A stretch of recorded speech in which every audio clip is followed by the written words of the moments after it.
Hello and welcome to Gifted Underachievers, the podcast for mid-level creatives with delusional ambitions. In this segment, collaborative writer James explains how he manages a big creative project.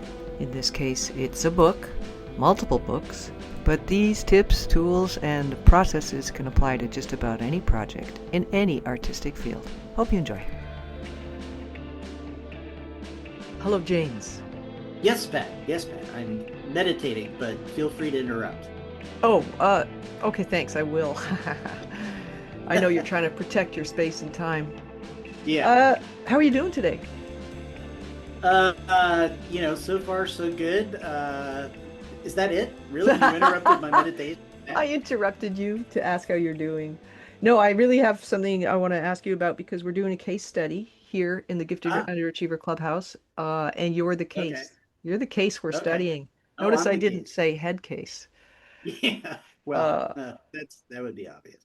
yeah, because you're not one. So the case study is on how to organize big creative projects. And you seem like the Yeah. perfect candidate for that because that is the nature of your work life. You write books, and those are big Yes. creative projects. Yes. Yes. Yeah. So, you start with the blank page and you've got to fill, 300 of them kind of Yeah. thing. So for me, because I'm a ghostwriter, which the way that I never liked the term ghostwriter because Mm. it carries a sort of pejorative meaning often. Yeah. And it doesn't really also feel like it really captures what I do. And so I lean more towards collaborative writer. Mm. And so by nature of ghostwriting, collaborative writing, I'm working with somebody else. And if it's somebody who wants to present some thought leadership, like a business book or something about medical research, or somebody who has a story, whether it's memoir or narrative nonfiction, the first place where you have to start is making sure that you're getting on the pardon the pun, but the same page, right? Yeah. Where you have a shared vision for what the book is going to do, how it's going to meet its goal, what are its goals, how is it going to meet its goals, Hmm. how is it going to be structured, what is the voice going to be like, Right. and all these things, which are also very audience dependent. Who do they want to read it? Who is the most Yeah. likely audience for this? Yeah. And really, and so the first thing that I do is just a general conversation, and this is even before they've hired me, and I just ask them, what are your goals? Hmm. And there's two pieces of that. One is, what is their publishing goals? What do they want Yeah. to get from this book? And then the other one, and to me the more important one, is, what is their goal for the reader? What is the reader going to take from it? What are they going to learn? What are they going to experience? What are they going to feel? Right. The reader comes into it, how do they come into it and how do they leave the book? Yeah. Right. And so how are we going to change them is kind of the core piece of that. And then we start out, sometimes it depends a little bit on who I'm working with and the nature of the project, and this is something that transcends whether you're doing a project collaboratively or not. Like if you're just working on your own, is really understanding what is the unique thematic element of what you're working on. And Hmm. so that's true, even when I'm doing writing for myself for a short story, um, or anything. And when I do writing coaching with people, I say this is really a great place to start, especially if you're an inexperienced writer. Yeah. Because one of the things that I'm sure you've seen this is, inexperienced writers tend to front load their work, where they throw a ton of information at the reader very quickly because they feel like they need all of this information to be able to get what's going on. Yeah.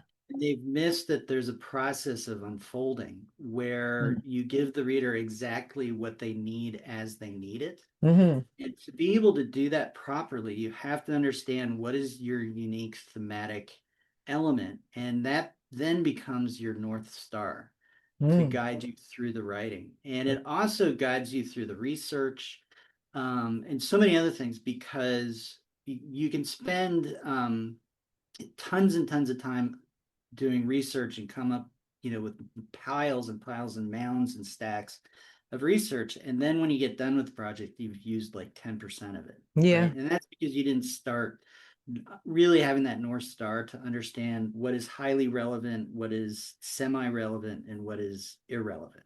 Yeah. And there's a lot of times where people will come to me and they say, here's this really interesting aspect of my story or of who I am. And it is interesting and it's unique, but it really doesn't have relevance to the project at hand. And so it will get mentioned, but it won't become a core piece of what we're working on because it's not highly relevant to what they want to do. Mm. And so once you identify that, then it's, you've got your goals, you've got your unique thematic element, which is, again, your North Star. And then it's thinking about voice, Yeah. structure. If it's more of a creative work, how are you going to open is the most important aspect of that project. Yeah. Because when you then go to market it, especially agents, publishers for something that's a memoir or narrative nonfiction, you've got to grab them instantly. Yeah. And, that first line has to be really, really sharp. And those first few scenes have to be really, really sharp. And so are you going to do an in media res where you start sort of a third of the way or sometimes towards the end and then go back and bring Hmm. it forward? Or are you going to, or do you have more of a linear story where the opening is really impactful and you can Yeah. get them going? And so you want to think about all those things to come up with a really strong structure.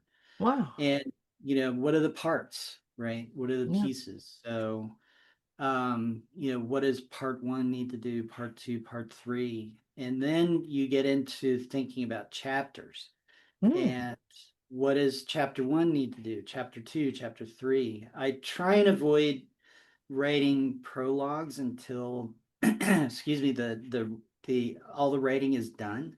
Yeah. Because too many times I've started with prologues because they're like, oh, we need a prologue. If we don't do it, I'm not going to know what I'm doing, or something like that. Yeah. And then you get to the end of the book, and the prologue no longer is as relevant as it needs to be, or as aligned to the content as it needs Yeah. to be.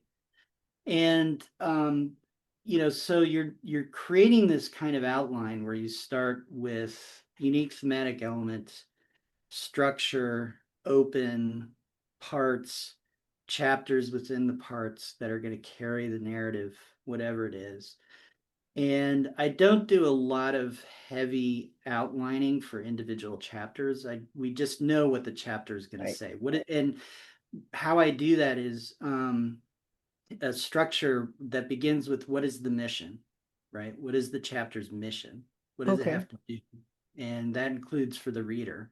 Yeah. And then what is the reader going to think? What is the reader's thought when they're done with that Mm. chapter? Yeah. And so we'll do that. And we'll write out those two, a mission statement and the reader's thought. Wow. And then we'll think about, okay, so how do we organize the content? And from there, it's very collaborative, where it's interviews and working together. And then I go and do the writing, send it back. Yeah. They read, if they have, say, want to make changes, we work through that. If and really, have this process that's very much the two of us working together to make sure that every piece fits properly and reads how they want it to read and all that kind of stuff. And Hmm. one of the reasons why, I front load the writing with a lot of preparatory work, Hmm. and it's not happens that people I work with will reach a point of mild to more than mild frustration because we're doing all this work and we haven't really started yet. And they're antsy, they want to Yeah. see something on the page. And I totally get it.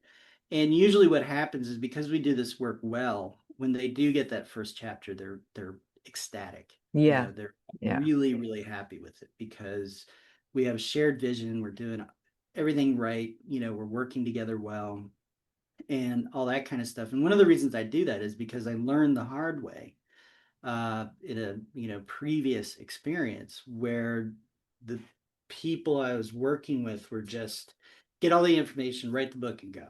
Yeah. And there were instances, and this was for a thought leadership. where we were working for pretty high level people in some pretty big, international companies. Hmm. And they would get the first chapter and they would be like, this is really great, it's really well written, but it's not what I want. Yeah. And so I did, that happened to me once, and I said, never again. Yeah. And I know exactly why this is wrong. And I wrote up this whole sort of mission statement that I sent to the person I was working for and said, this is what we have to do. We can't do that any, what we just did any longer. Yeah. And sometimes you have to learn by mistake. Yeah, of course. And that was a big, big, big important lesson that I learned by mistake. Yeah. But it's one that really set me up to be, I think a better writer and more successful at what I'm doing. Hmm. So So, you have developed over years this process of organizing the development of a book and then mhm, executing the actual writing of a book. And mhm, you do it collaboratively because that's the nature of yeah. your work. I'm really interested in the idea of a unique thematic sort of North Star and Mhm. what that might look like. Could you give it an example? Yeah. So, a book that I wrote called, and I can talk about this one. Yeah. I also signed very detailed and strict non-disclosure agreements, but this one that I wrote called A Child of the Forest. Yeah, I read that one. And Great. it's about a young girl. It's a true story who survived the Holocaust in Eastern Ukraine. Hmm. Um, and she was separated from her family. She didn't know at the time that she knew that her father had been taken away. She didn't know what had happened to her sister, and she and her mother had tried to escape the Jewish ghetto that they were in as it was being liquidated by the Nazis, Yeah. and they became separated, and she believed that she had let her mother down. And so this girl who's 12 years old finds herself alone, hiding in the woods, you know essentially hunted in the way that every Jewish person was hunted. It wasn't like there was one person out there trying to find her, kind of thing, Hmm. but in this absolutely terrible, terrible situation. And the woman who actually lived this and managed to survive wasn't still alive. She had died of cancer after we started the writing. But I went and spoke to a lot of Holocaust survivors, Yeah. because I needed to know what pulls somebody through that experience. Yeah. And I spoke, and a lot of them were kind of, vague about, well, there's this, there's that. And I spoke to this one woman who was emphatic, and I asked her, what I need to know, what pulled her through, how did she constantly have enough hope Yeah. to be able to get through? And she said, it's nothing to do with hope. Hope is a fiction. When you're in that situation where there is no rational hope, there is no rational reason for hope. What pulls you through, what is knowing that somebody who loves you needs you to survive. Wow. And she said it's like a drowning person, uh, reaching for the surface to gasp air, Yeah. because they know that there's somebody that needs them to make it, to survive. And so the nature of the story was that Charlene, her name is Musha in the book, uh, felt that her mom was still alive Hmm. and she had let her mom down, and that her mom was looking for her and quite literally needed her to survive this, to come and find her. Yeah. So that became that North Star that I adapted into. And I didn't write this, outright in the book, but was definitely on sort of the top of the page as I was writing. And Hmm. I didn't come up with this, but this statement that hope, what is it? Despair cannot live in the presence of love, and love cannot exist in the presence of despair. Mm. And our lives are a constant battle, internal battle between love and despair. And Wow. so, in this instance of Musha trying to survive, she needs to survive for somebody else. And she's got this continuing internal battle between despair and love. Yeah. And so that becomes what I'm writing about, as Yeah. opposed to just events. right? That's so good.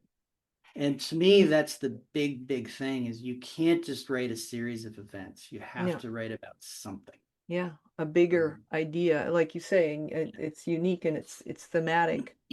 I love that. And I read the book and it's you do never say it as as a statement anywhere, but it is on every selection of incident and how the story unfolds in each chapter because it is a harrowing story. Uh, and yet that concept permeates um, the page. So I think it was very successful. That's really Thank interesting. you. Yeah. Thank you. And the thematic North Star, well, that's a great I mean, that's a really great tip for any creative person to, when they're undertaking a big project, to do the prep Mhm. uh, that can be needed, because whether it's a book or a painting or a performance, it's only as rich um, as your sort of comprehension and empathy and overall, kind of your grasp of what it really means, the meaning part. Without the Mhm. meaning, you're right. It's just one incident after another, which, is mildly entertaining, but isn't really great, Yeah. doesn't make great art. Yeah, I agree. We talk, so we talk about writing because we know writing. We talk about publishing because we know publishing. But, right now, genre fiction is huge, like Hmm. romance, romantasy, fantasy. And it's interesting that the books that seem to succeed or tend to succeed are about more than just the genre. Yeah, They're writing about something. And yeah, it's not just, and you see that, I mean, the easy example is Lord of the Rings or The Hobbit, right? true. The reason that, I mean, there's intense creativity in that. Yeah, But what pulls you into it is you really care about those characters. yeah, You care about what's happening. yeah, yeah, yeah. And all those deep themes too, what is Mhm. safety? So, Yeah. okay, well, very, very, very interesting. Thank you for that. Uh, Oh, yeah, I think that's happy to great. do. And you have another carapace on top of that, so let's just um touch on that. And by that I mean how you manage the actual, the creation, like the physical creation. You use online storage like Dropbox, so Mhm. you can share files. You do a lot of research. You do a certain type of processing of research so that you are just researching mostly what you need. There's always going to be, I think, a little like spread in research beyond what ends up Mhm. being needed. Oh yeah, And yeah. um, and that's pretty normal. And sometimes in my experience, I did an undergrad degree in history and I've written historical fiction and research can be good to spark ideas, but you don't have the luxury of um, a stencher, say, for example, who's got all the time in the world to just read up on their topic. Yeah. Yeah, you hear about actors who are like, going to these extreme things to try and get inside a character's head. And it's like, oh God, who has time for that? Yeah. But yeah, you've got to understand the characters and all that kind of stuff. And the big piece of this too, and it's because I'm working with somebody else, is you've got to be very efficient. Um, Yes. Yeah. you Good can't one. dawdle too much. And the other thing of it too is it's never truly a first draft, but in a sense, what I'm writing is the first draft that also has to pretty much be the final draft. Yeah. We'll go through editing and revision and all that kind of stuff, but not rewriting or anything like that. Yeah. And so I've done my best to come up with a process where we get to a first draft that can be a last draft. That's really And key. yeah, it's really important to be able to do. Yeah. Um, yeah. And so I have lots of tricks and things that I do to improve not just how I write a chapter or a section, but day to day. how do I make sure I understand and know and have the thread so that when I sit down, I can just jump right back in and pick Can up you where I can you left talk a off. little bit about those? Yeah, the biggest one, so Hemingway, who people can feel about Hemingway what they want, but he was a font of really great writing advice. And one of them was never stop at the end of something. Always stop in the middle of something Yeah, where you know exactly what needs to happen next. yeah, And so I live that absolutely 100%. And then what I do is I'm constantly, so there's the bottom of the draft on the page, yeah, right? The written part. And beneath that, I have gobs of notes. I have ideas under headings so I can find them. I yeah, have all kinds of stuff that I need to be able to just have at hand. yeah, And at the end of each day, or whenever I stop the writing on a particular project, I write as a heading next, and I write out here's exactly what I need to write next. right. And even will test out, the next line, and I'll write a little flow. It needs to do this immediately, and then from there to this, from there to this, so Yeah, that when I come back the next day, I know exactly what I'm doing yeah. and I can pick that thread up very, very easily and quickly. So that's definitely a big one for me. I love that because I think efficiency is actually under discussed in relation to Yeah. creative work. I don't know that I hear a lot about efficiency.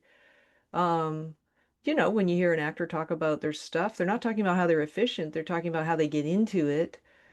But Mhm. being efficient is almost as important because you can get into it all you want, but if you never produce enough uh, of it, whatever you're making, Mhm. um, the depth of your understanding doesn't really matter. So that's really good advice. Within the draft itself, you leave breadcrumbs, you have what you need. That's actually been a sticking point for me. I can find that when I'm writing in a document that basically has, I'm writing on the very last page all the time. I'm creating it as I go, which is normal for Mhm. me. I have to hunt around for my other ideas. I have to go look at a notebook with like a drawing in it where I'm like, oh yeah, I forgot about that part.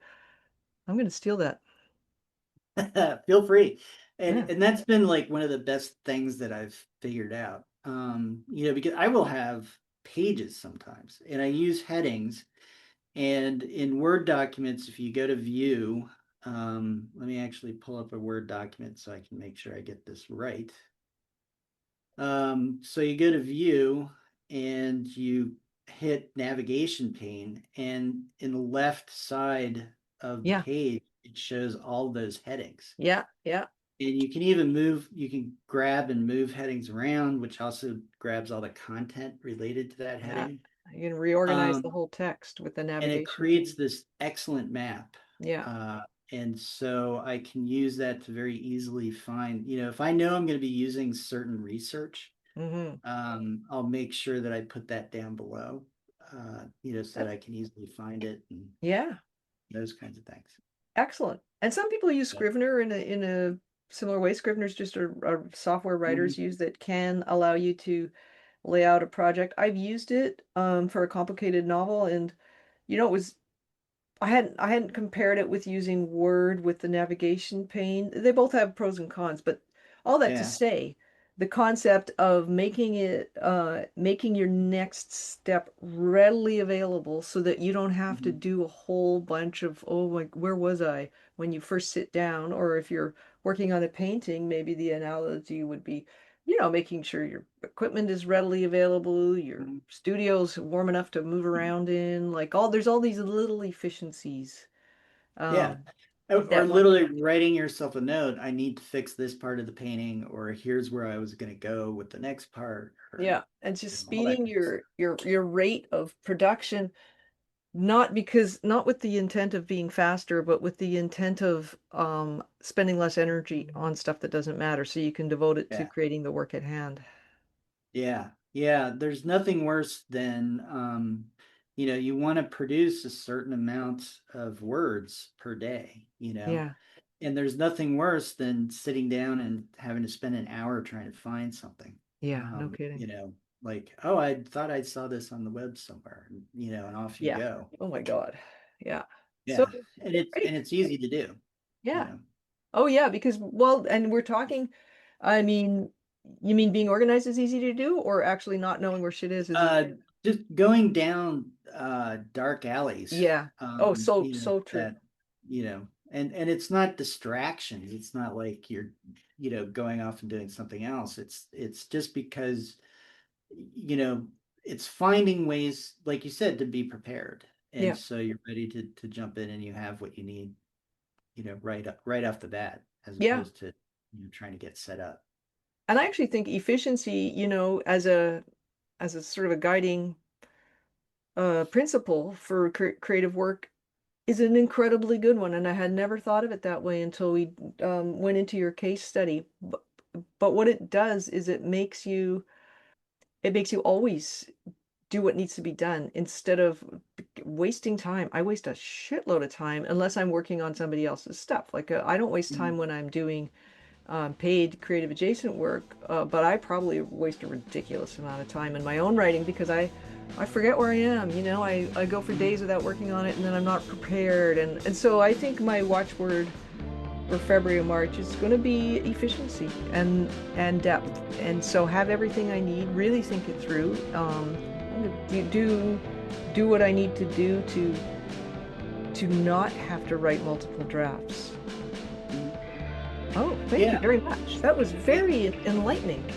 Oh, good. Yeah, I'm happy to have shared. you the bomb. All right. Thank you. Thanks so much for listening to Gifted Underachievers, the podcast for mid-level creatives with delusional ambitions. You can find us on iTunes, Spotify, and anywhere else you listen to podcasts. Hope you have a great creative week.